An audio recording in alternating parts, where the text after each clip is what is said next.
하나님 말씀은 누가복음 8장 36절로 50절 말씀입니다. 하나님께서 우리에게 주신 믿음의 선물 중에서 가장 큰 것은 세상을 보는 눈을 믿음의 눈으로 보게 하신 것입니다.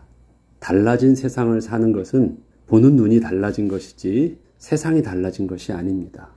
왜 그러냐면 우리의 믿음의 눈을 통해서 사건만 보지 아니하고 그 사건 중심에 계신 만물을 운행하시는 하나님을 함께 볼 수 있기 때문에 우리는 그 주님과 동행하는 것입니다.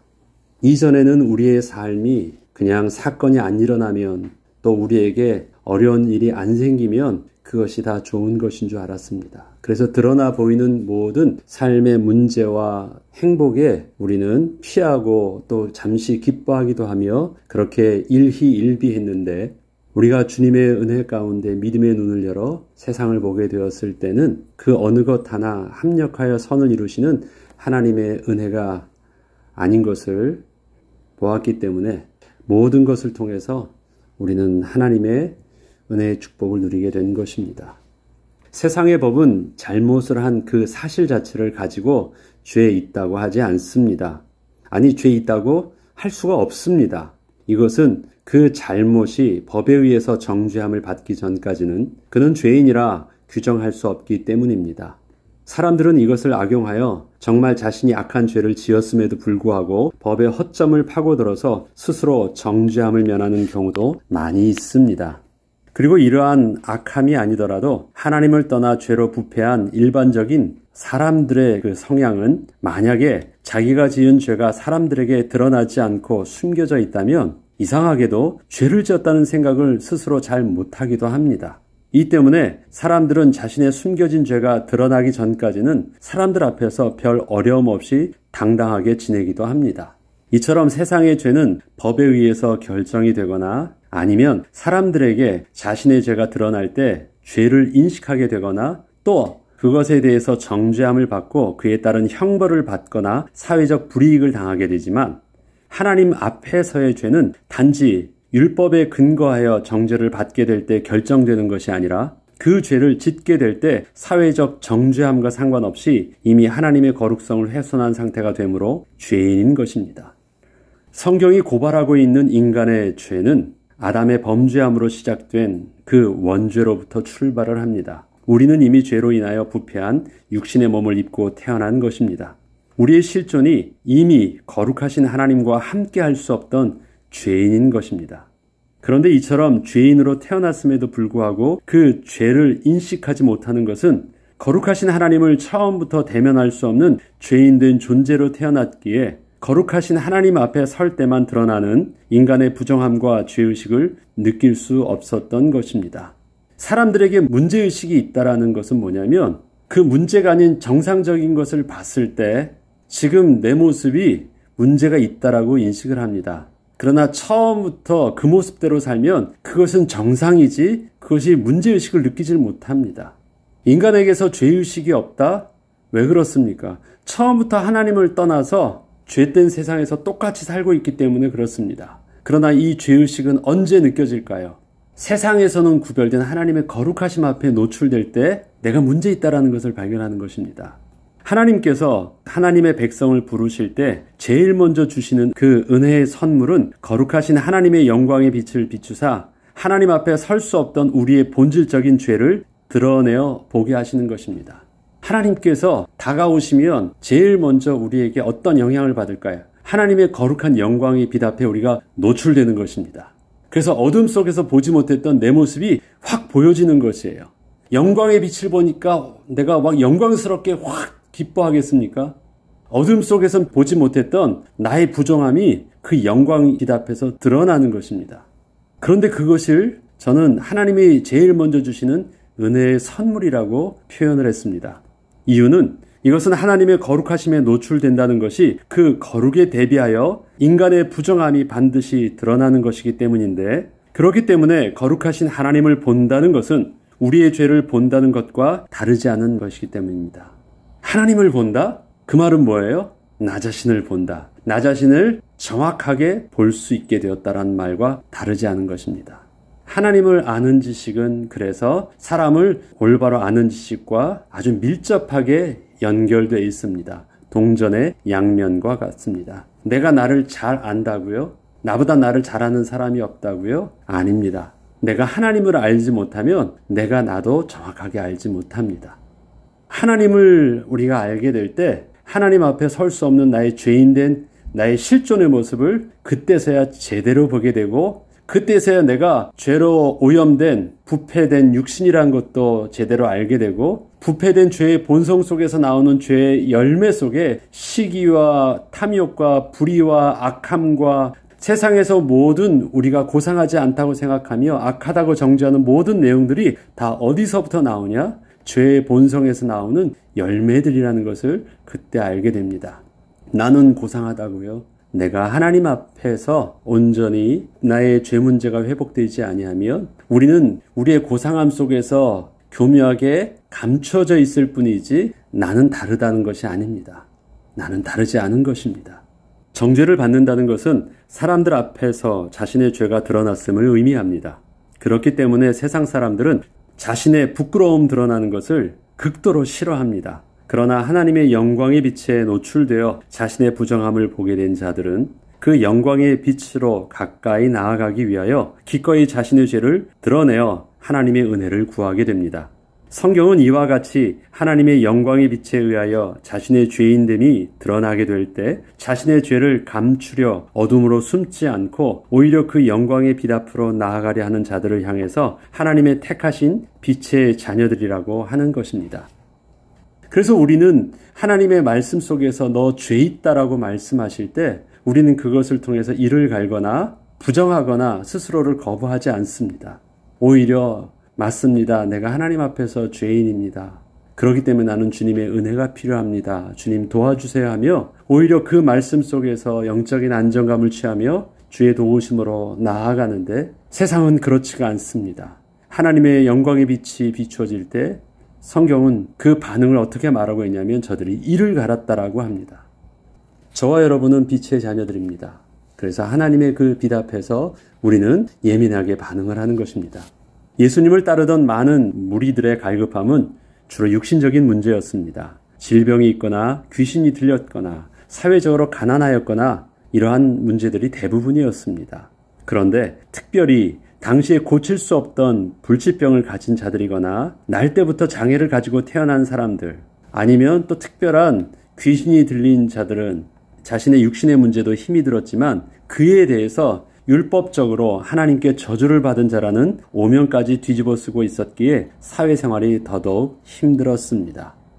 사실 하나님 앞에서의 죄는 율법적으로 정죄함을 받는 자들만 지은 것이 아니었지만 자신을 의롭다 말하는 바리새인들은 자신들의 죄가 오직 율법적 기준에 의해서만 판단을 받고 있었기에 자신들의 죄를 율법 뒤에 숨겨두고 여전히 당당하게 설 수 있었던 것입니다.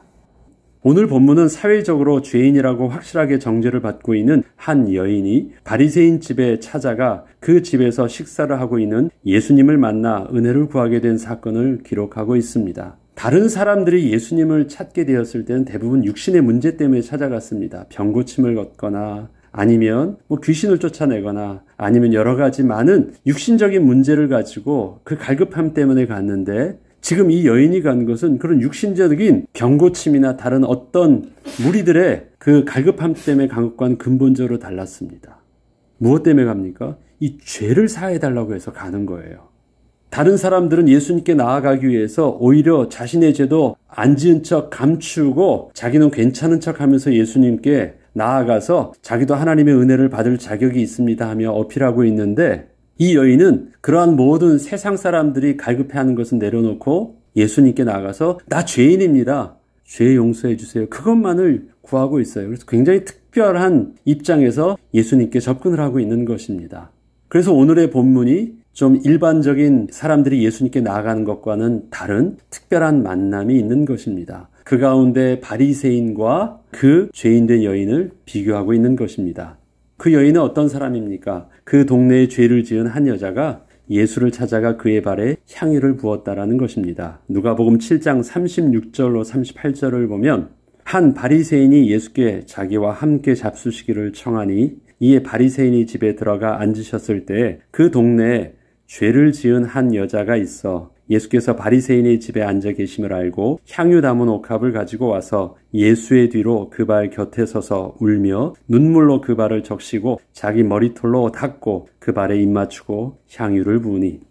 이야기를 시작하면서 사건의 핵심인 여인과 바리새인에 대하여 그 신상을 구체적으로 드러내지 않고 단지 사회적으로 정죄를 받고 있는 한 여인과 어떤 바리새인이라고만 지칭하고 있는 이유는 특정한 사람에게 초점을 맞추지 않고 단지 당시 바리새인이라는 사람들의 특징과 당시의 여자가 사람들에게 정죄를 받는 것에 대한 사회적 인식을 정확하게 드러내게 하기 위함이었습니다.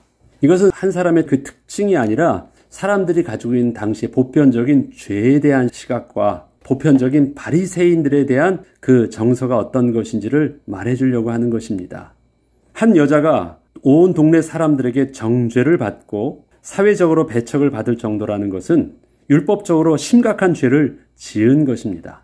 자타가 그렇게 인정하는 사람이 맞습니다. 더 이상 사람들과는 일반적인 관계를 맺고 사회생활을 할 수 없는 형편이란 것을 알 수 있습니다. 사람들은 그를 죄인이요 부정한 자라 여겼기에 가까이 하지 않았고 멀리하였던 것입니다. 그런데 그러한 여자가 예수님이 한 바리새인의 집에 초청을 받아 식사를 하게 되었다는 사실을 알게 되자 앞뒤 가리지 않고 그 바리새인 집으로 다짜고짜 찾아가 무조건 예수님 뒤에 서서 울며 예수님의 발을 자기 머리털로 닦고 그 발에 입 맞추고 향유를 부은 것이었습니다. 자기 옥합을 깨뜨려 향유를 부었다. 그리고 그 향유는 너무 비싼 것이었고 귀한 것이었음에도 불구하고 그렇게 예수님을 위해서 향유를 부었다. 그것이 오늘 본문의 초점이 아닙니다. 오늘 본문에서 우리에게 보게 하는 것은 율법에 의해서 의롭다 칭함을 받는 바리새인이라는 모습과 율법에 의해서 완전히 죄인이라고 정죄를 받은 그 여인의 모습을 통해서 구원 얻는 믿음이 어디 있는지 또 무엇이 죄인인가에 대한 사실적인 것을 볼 수 있는데 초점이 있는 것입니다. 그렇기 때문에 우리의 시선이 여인의 그 헌신함과 또 옥합과 그런 데 여러분들이 시선을 모으지 않기를 바랍니다. 이것은 정말 큰 사건이었습니다. 부정한 여인이 허락도 받지 않고 의롭다 인정을 받고 있는, 그것도 율법을 누구보다도 잘 지키고 있는 그 집에 무조건 찾아갑니다. 그러니 이것은 큰 사건입니다. 그 자체가. 그것은 여인이 자기의 귀한 향유를 붓는 헌신을 했다는 것이 특별한 사건이 아니었고 당시에는 돌에 맞아 죽을 수도 있는 행동을 그 여인이 한 것이었기 때문이었습니다. 사회적으로나 율법적으로 볼 때 정죄를 받고 있던 부정한 여인이 그것도 경건한 바리새인 집으로 직접 찾아가서 거룩하신 예수님을 부정한 자신의 몸을 살짝 건드리는 정도가 아니라 자신의 머리와 손과 입으로 갖다가 대면서 완전히 예수님을 부정으로 뒤덮이게 하고 있으니 이것이 보통 심각한 사건이 아닌 것입니다. 이해되시죠? 이 상황을 한번 바리새인의 눈에서 보십시오.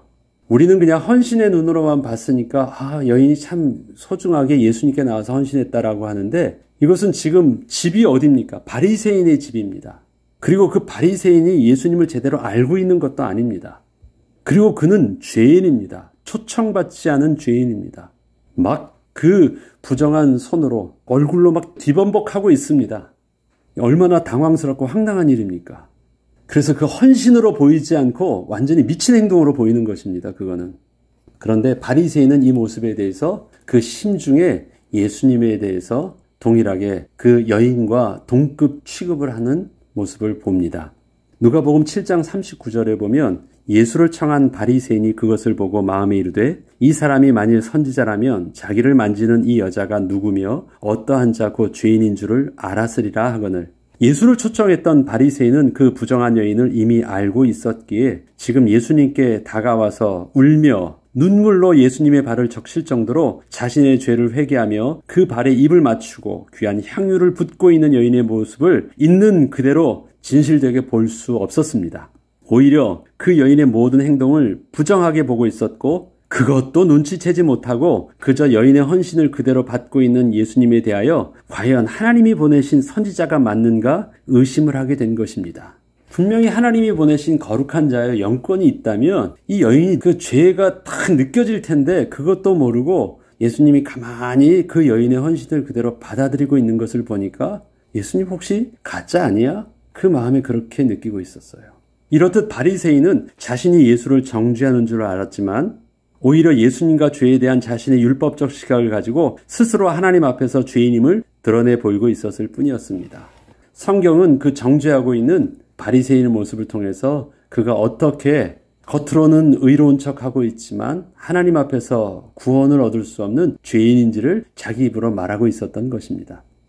예수님께서는 이 일에 대해서 비유로 바리새인에게 복음을 전해 주십니다.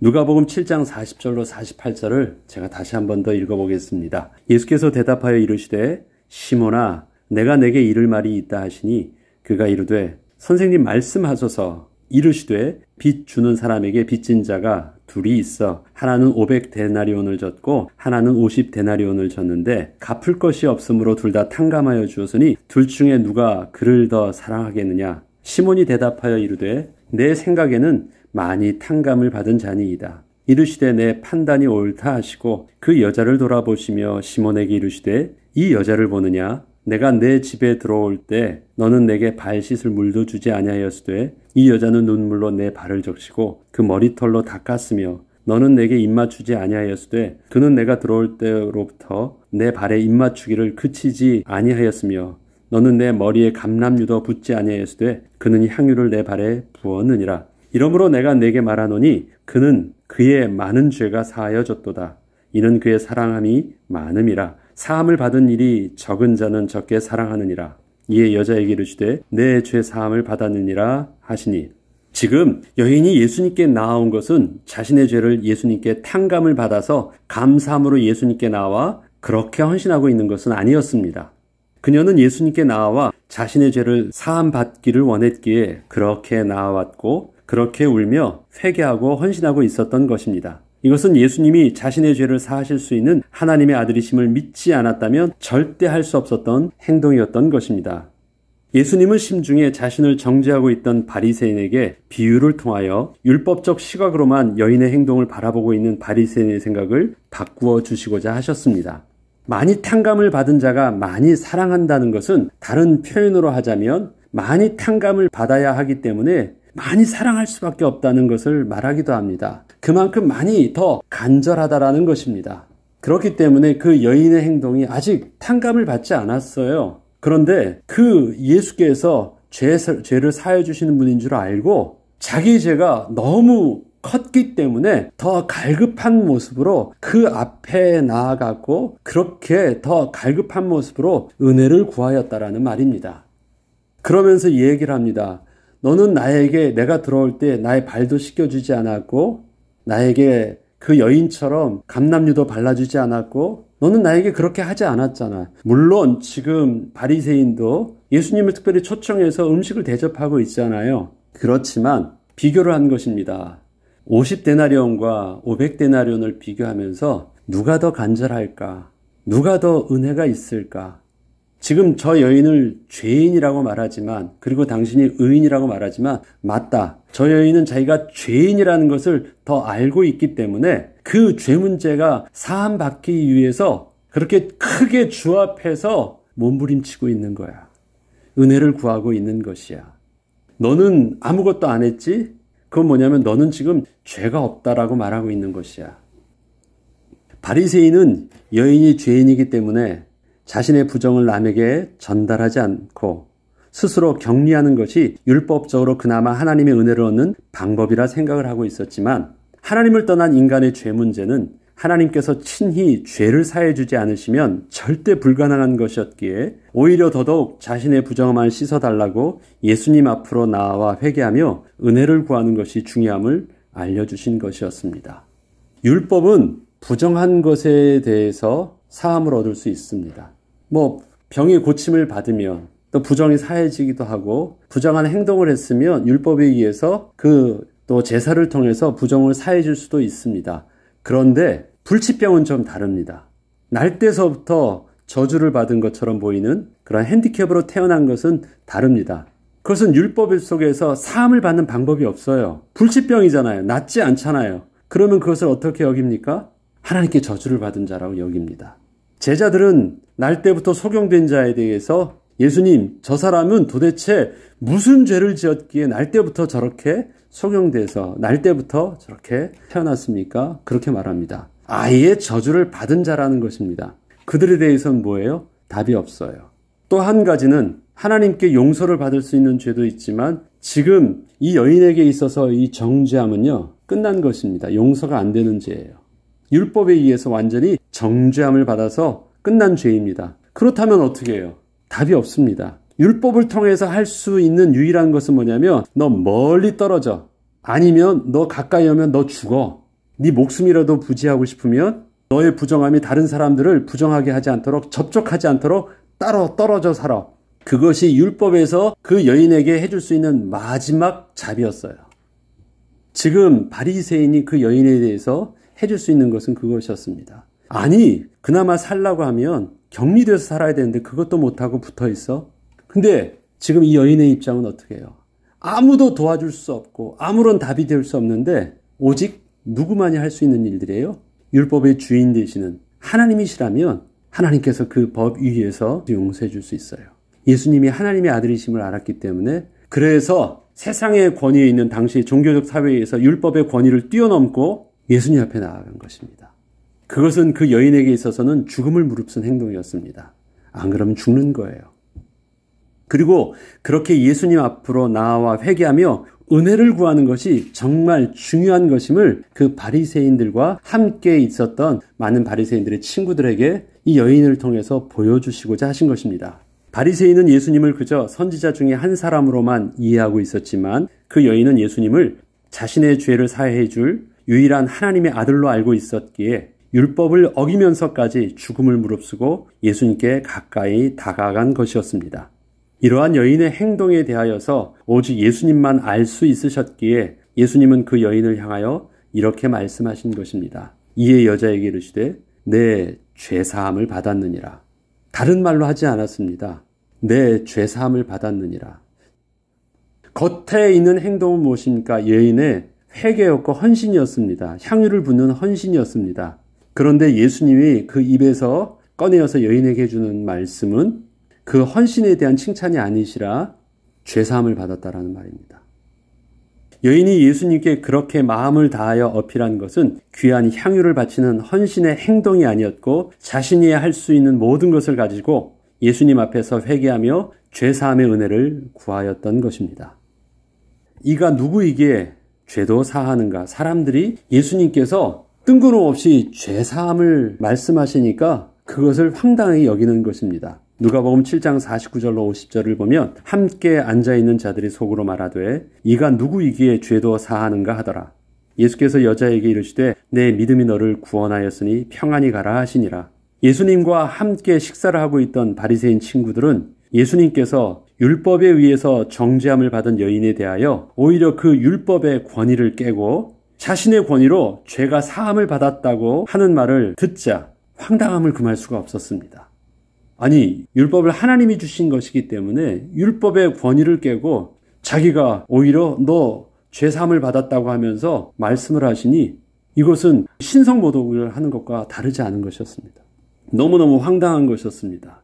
저들은 예수님 앞으로 겉으로 드러내는 말을 하지 않았지만 이것은 예수님 또한 율법을 거스리고 있는 신성모독의 죄를 지은 죄인임을 증거하는 명백한 증거로 받아들이기에 충분했던 것입니다.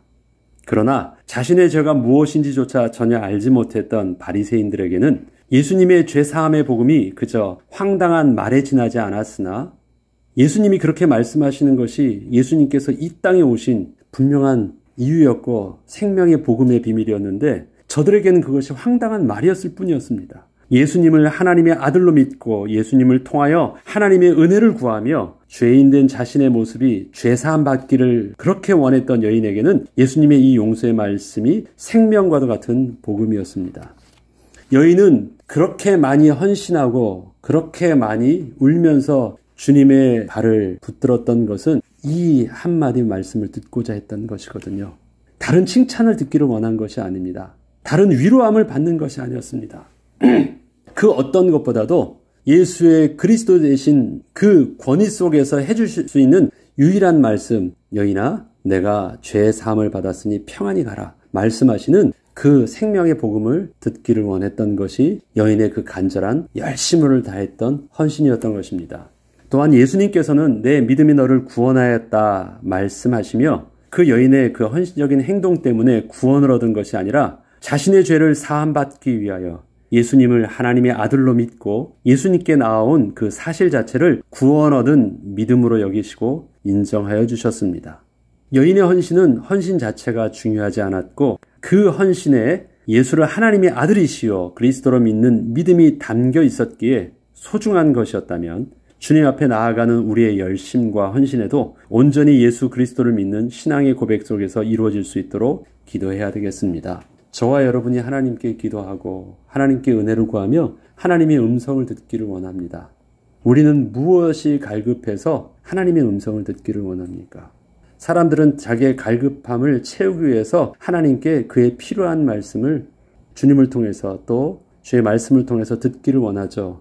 내가 지금 물질이 필요한데 주의 말씀 속에서 걱정하지만 하나님께서 다 채워주실 거야 하면 얼마나 좋겠어요.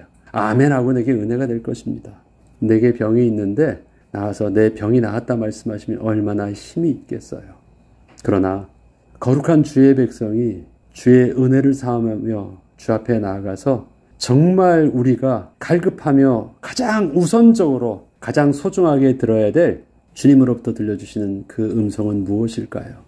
우리의 갈급함이 거룩하신 하나님 예수 그리스도의 그 은혜가 우리에게 있기를 소중함으로 주님의 은혜를 구하고 하나님 자신을 내가 구할 때 주님께서는 우리에게 생명의 복음으로 우리에게 다가오시고 우리에게 생명의 말씀으로 우리를 위로하여 주실 것입니다. 들어야 될 것을 들어야 됩니다. 보아야 할 것을 보아야 합니다. 아무리 바리새인처럼 의롭다 말을 하고 예수님을 친히 자기 집으로 초청해서 음식을 대접한다고 하더라도 예수 그리스도를 통해서 정말 받아야 될 생명의 복음과 하나님 나라의 구원의 비밀들을 붙잡을 수 없다면 아무 소용이 없습니다. 저와 여러분의 신앙의 열심이 하나님의 은혜와 방향이 마주해야 되겠습니다. 저와 여러분의 기도가 하나님이 우리에게 들려주시는 생명의 복음의 그 비밀과 또 방향이 맞아야 되겠습니다. 그때 우리는 주 안에서 세상이 누릴 수 없는 하늘의 신령한 은혜로 하나님께서 우리를 채워주실 것입니다.